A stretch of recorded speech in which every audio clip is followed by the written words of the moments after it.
Hello guys, good afternoon. So na ako di karon sa kuan.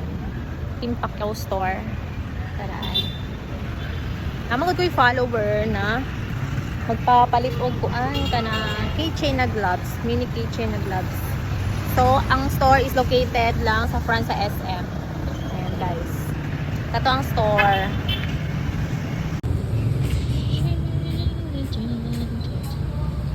Ano siya ang store guys. Ay, sarado. Kani akong paliton. 1, 2, 3, 4, 5. Kasi kulang ani nga color te.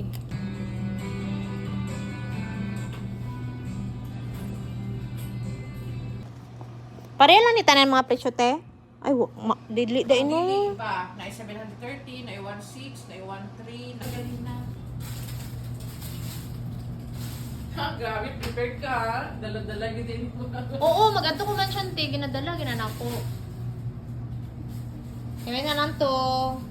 Ano na lang, anak, anak, para ako, ma-post niyo.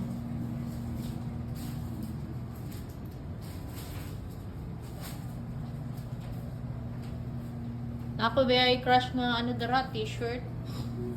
Katong gisulob ni Gigi. Asa ko? Ganahan ko kay ing ani pod ang tela o. Okay. Dili oo. Dili anong Dili lupot. maluspad ba ang kadug. Oh, tama na. Bumuo ka. Papalambit. Naigam. Naigam.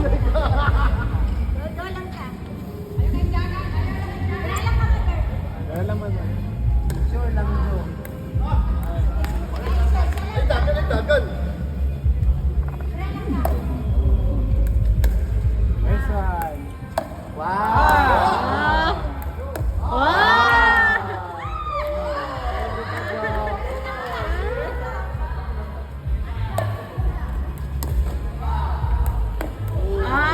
Wood. Oh, mami. Wow! Very good. Sure.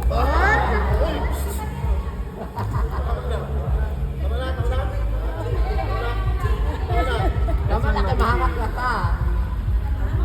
Magpawis niya.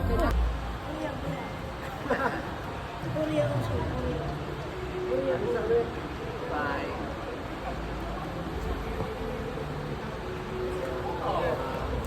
Ay, nagulan na naman.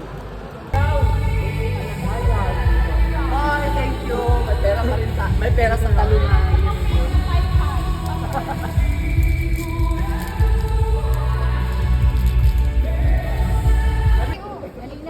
Roy, binuangan ka ni Apple, Roy.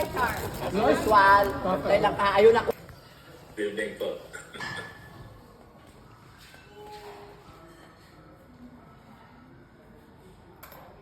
Hintayin lang po natin sandali yung ano ha. Yung iba. Sen. How are you, Sen? I'm fine. Thank you. Sige. Kislan. Ang na-miss ko rito si Reggie Magno. Ay, sir, in fairness, nandito siya, Sen. For the first time. For the first time ba lang? Bakit for the first time? Grabe ka naman. Hindi. For the first time after one month.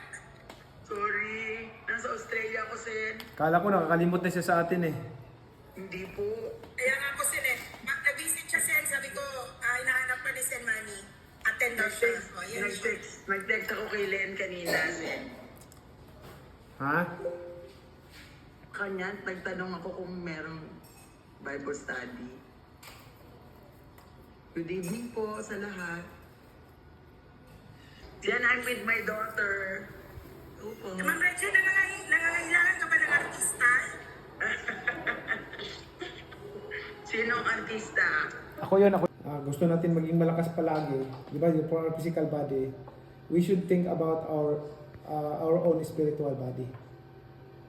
We should mind that. Kasi yan yung sinasabi doon na ang ibig sabihin ni Apostle Paul na, di ba? Even Jesus Christ reminding us that man shall not live by bread alone, but on every word that comes from the mouth of God.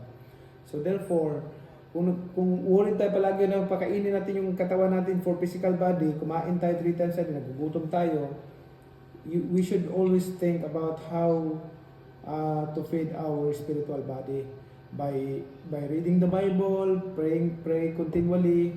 That's how we make our spiritual body strong, so that when the day of evil comes, you may be able to stand on your ground. Yun po ang pinaka-aral natin ngayong gabi, na pag kumain ka, alalahanin mo kagad, uy, yung spirit body ko, pinapakain ko na ba? Pinakain ko na ba yung spirit body ko? Kasi mamaya may encounter ako, mag-struggle ako, may mga, diba? Hindi kasi natin alam eh. Di ba? At least, pag dumating man yun, when the day of evil comes, you may be able to stand on your ground. So yun po yung natutunan natin ngayong gabi na very important pala to read the Bible and meditate His words, and also pray continually. And that's our habit. From now on, i-habit natin na magbasa tayo ng Bible, meditate on it day and night. At Amen. Isa buhay natin. Praise God. Amen. Amen. Okay.